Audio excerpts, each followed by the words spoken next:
It's Cinemassacre's Monster Madness.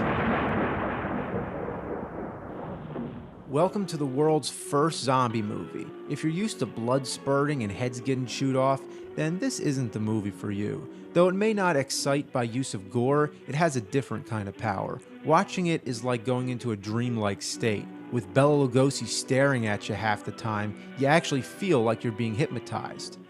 He plays the leader of the zombies, and he's in top performance, fresh off of Dracula.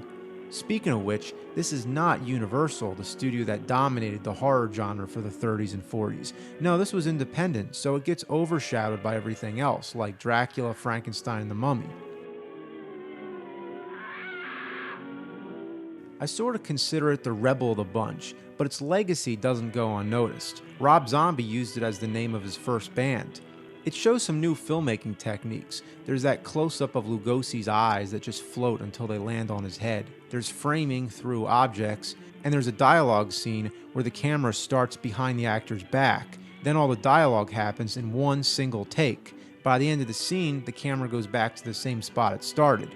It's a quiet movie, and you may find it slow, but it really does have a hypnotic effect, and by the end, you feel like a zombie.